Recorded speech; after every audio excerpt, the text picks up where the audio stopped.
अब मैं आपको बतलाता हूँ कि लोग पूछते हैं कि यह बालक धन संपत्ति से परिपूर्ण होगा कि नहीं होगा, इसके जीवन में अभाव पूर्ण रहेंगे और जीवन बीतेगा या फिर सुखदायी रहेगा। तो उससे एक सुंदर तरीका मैं आपको बताता हूँ कि कैसे भी एक झलक देख करके कुंडली का चक्र आप बता सकते हैं कि धनेशः केंद्र गोवापि धनम सौख्यम महत् भवेत् त्रिक त्रिकरस्थे वाथ सहजे धन सौख्यम न जायते। अगर धनेश में दूसरे घर का जो स्वामी है, मालिक है, वो केंद्र में, केंद्र मतलब 1, 4, 7 और 10 इन स्थानों पर अगर हो तो वह धनवान होगा, अभाव नहीं रहेगा उसके जीवन में। त्रिकस्थे वाथ सहजे, अगर 3, 6, 8, 12 इन भावों में अगर वह बैठा है तो फिर अभाव रहेगा धन का। उसे यत्र तत्र सर्वत्र कुछ न कुछ इकट्ठा करना पड़ेगा, तब जा कर के काम चलेगा उसका। पैसे के पीछे वह भागता रहेगा और पैसा रुकेगा नहीं। अगर 12वें भाव में है तो इधर आया उधर गया, खर्च होता रहेगा। भाई का सुख मिलेगा कि नहीं, बहुत लोग पूछते हैं कि इन हमारे 3 लड़के हैं, इन तीनों में परस्पर भाइयों के बीच क्या संबंध रहेगा, भाई का सुख मिलेगा कि नहीं मिलेगा, कि आपस में लड़कट मर जाएंगे। तो कैसे देखेंगे कि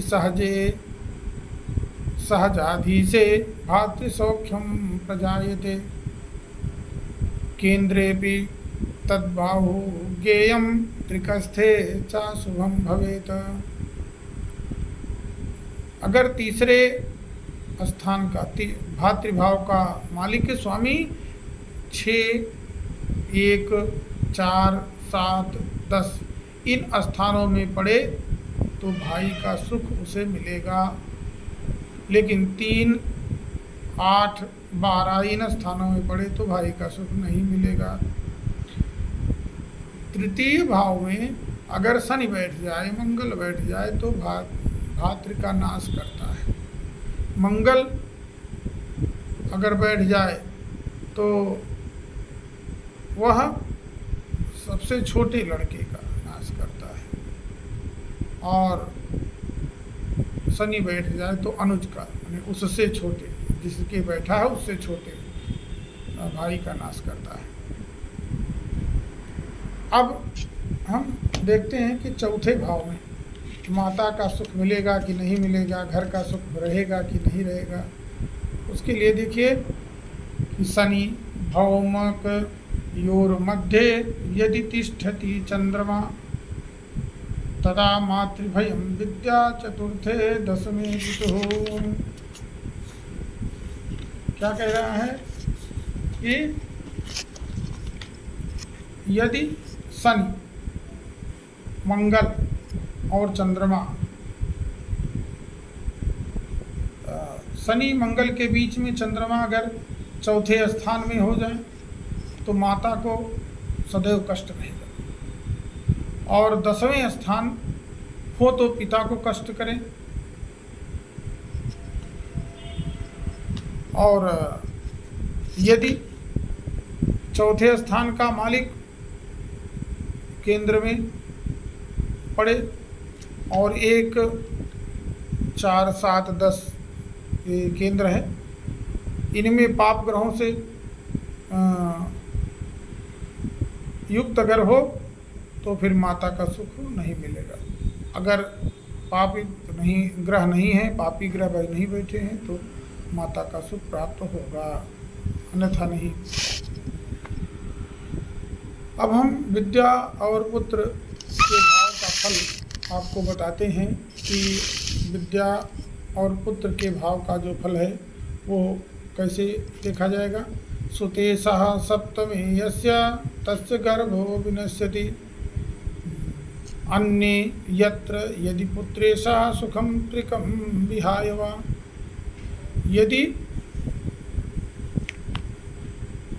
पांचवें घर का स्वामी, पुत्र भाव का स्वामी जो मालिक है वो सातवें भाव में बैठ जाए तो फिर गर्भ नष्ट कर देगा, फिर पुत्र होना मुश्किल है। यदि 6, 8, 12 स्थानों को छोड़कर अन्य स्थानों में कहीं भी बैठ जाए तो पुत्र होगा, और अगर 6, 8, 12 में बैठा तो निश्चित रूप से पुत्र संतान होने में दिक्कतें आएंगी। अब आपको शत्रु भाव का फल बताते हैं, कैसे देखा जाएगा। षष्ठे सो लग्न गेहस्थो रिपुहंता नरो भवेत् केंद्रे चेद्रिपो भी किंचित व्यया अष्ट रिपुगे नहीं। अगर छठे स्थान का स्वामी, शत्रु स्थान का जो शत्रु भाव का जो स्वामी है वह लग्न में हो तो दुश्मन का नाश करने वाला होता है।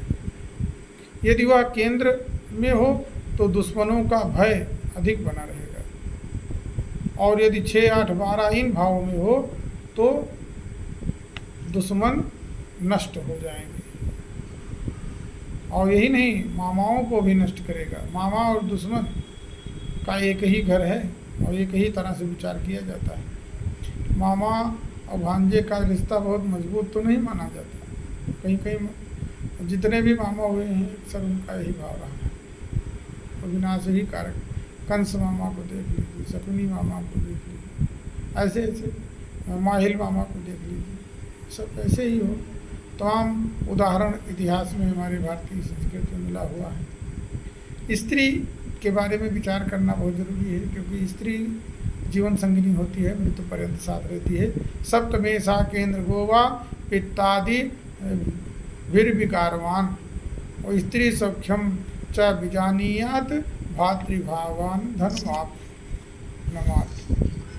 अन्यत्र यदि गेहस्थे स्त्री विहीनो नरो भवेत धने सहजे अथवा लाभे व स्त्री सौख्यम महत् भवेत। अगर सप्तमेश 7वें स्थान का मालिक केंद्र में, कहाँ 1, 4, 7, 10 इन स्थानों में हो तो पित्त आदि विकार युक्त हो और स्त्री का अधिक सुख हो तथा भाई का सुख हो और धन भी प्राप्त करे। यदि किसी दूसरे घर में हो तो मनुष्य स्त्री रहित होता है। यदि धन स्थान में तीसरे या लाभ स्थान में हो तो स्त्री का विशेष सुख प्राप्त होता है। मतलब धन स्थान में दूसरे स्थान में हो, द्वितीय भाव में, धन भाव में तो स्त्री रहित होगा। और यदि धन स्थान में तीसरे या लाभ भाव में हो तो स्त्री का विशेष सुख प्राप्त होता है। अब अष्टम जो आयु भाव है, मृत्यु भाव है, उसको देखिए। अल्पायु दिननाथस्य शस्त्रो लग्नाधिपे यदि समत्वे मध्यमायायु श्यान्मित्रे दीर्घायु राशि दिशे। जो लग्नेश सूर्य का शत्रु हो तो अल्पायु 32 वर्ष की उम्र होगी। लग्नेश अगर सूर्य का शत्रु है तो, अर्थात जैसे सूर्य के शत्रु हैं शनि, तो शनि की राशियां हों जैसे मकर कुंभ का लग्न हो उसके जातक का, और शुक्र है तो वृष और तुला लग्न हो, तो इस तरह से शत्रु हैं तो फिर 32 वर्ष। और सूर्य से अगर सम राशि है तो 64 वर्ष। और मित्र हो, सूर्य से अगर मित्र राशि लग्न का है तो वर्ष की जो पूर्ण आयु है वो प्राप्त करेगा। 96 से 100 वर्ष, 96 वर्ष इस तरह की आयु होती है। अब भाग्य भाव का विचार करते हैं, धर्म भाव का। धर्मेशो धर्म की हस्तो धर्मवान भाग्यवान तथा केंद्रे भी वा तथा ज्ञेयो अन्यत्र स्थो अप्य शुभो भवेत। जो धर्म स्थान का मालिक धर्म स्थान में बैठा हो, अर्थात नवमेश नवम भाव में बैठा हो, और या फिर केंद्र में 1, 4, 7, 10 केंद्र है, इन स्थानों में पड़े तो वह व्यक्ति धर्मवान, धनवान, भाग्यवान होगा। अन्यत्र कहीं पड़ता है तो अशुभ रहेगा, भाग्यहीन होगा। अब दशम राज्य भाव कर्म भाव को देखते हैं। कर्मे से लग्न गेवापि राजतुल्य नरो भवेत पितृसौख्यम विशेषेण लक्ष्मी पूर्णा च जायते। अगर कर्मेश अर्थात राज्येश राज्य भाव का मालिक लग्न में हो जाए तो राजा के समान जीवन होगा, उसका आचरण भी होगा, ऐसा मनुष्य होगा, ऐसा जातक होगा। और पिता का पूर्ण सुख हो और धन बहुत मिले। लाभ भाव को देखिए, लाभे से लग्न गेवापि केंद्रे वाप्य वा भवेत दिने दिने अपि लाभं तो त्रिकम हानि प्रजायते। अगर लाभ स्थान का जो स्वामी है, लाभेश जो है, वो लग्न में हो 1, 4, 7, 10 तो दिन प्रतिदिन लाभ कमायो, और 6, 8, 12 स्थान में हो तो दिन प्रतिदिन उसकी हानि ही होती है। अब 12 भाव में व्यय भाव देखते हैं। व्यय से चात्रिक स्थेवा सर्वसंपत्ति तो नरः केंद्रे वाथो त्रिलाभे च दरिद्री जायते ध्रुवम। अगर व्यय भाव का स्वामी 3, 8, 12 भाव में पड़ जाए तो सुखकारी हो, सुख देता है। और 1, 4 केंद्र में मतलब 1, 4, 7, 10 स्थान में पड़े या 3, 11वें स्थान में पड़ जाए तो दरिद्र बना देता है। निश्चय जानो को दरिद्र हो जाएगा। जिसके चंद्रमा से दूसरे और 12वें स्थान कोई ग्रह न हो तो वह मनुष्य तब भी दरिद्री हो जाता है। यदि चंद्रमा को बृहस्पति देखता हो तो उसका दरिद्री योग नष्ट हो जाता है। अब ग्रहों का वाहन देखना चाहिए। सूर्य का वाहन अश्व है, चंद्रमा का मृग, मंगल का वाराह, बुध का सिंह, गुरु का हाथी, शुक्र का दादुर माने मेढक, और शनि का भैंसा, और राहु का चीता, केतु का नक्र, ये है। और शांति, अगर कोई ग्रह अरिष्ट है तो उसकी शांति के लिए उपाय किए जाते हैं। कुछ वस्तु, इनके प्रिय वस्तुओं का दान भी कर दिया जाता है तो शांत हो जाते हैं।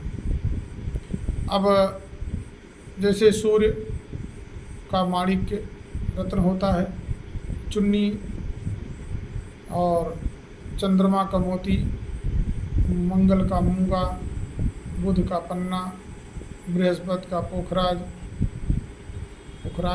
रत्न हो गया, और शुक्र का हीरा, शनि का नीलम, राहु का गोविंद, और केतु का मणि या लहसुनिया। तो क्रूर ग्रहों का अगर दान कर दिया जाए तो प्रसन्न हो जाते हैं, और प्रसन्न होकर के अपनी अरिष्टता पीड़ा कम कर देते हैं। तो आपसे आप हमारी वीडियो को देखें, सब्सक्राइब करें और लाइक कमेंट करें। ऐसे ही हम आपको वीडियो देते रहेंगे। धन्यवाद। जय श्री कृष्ण।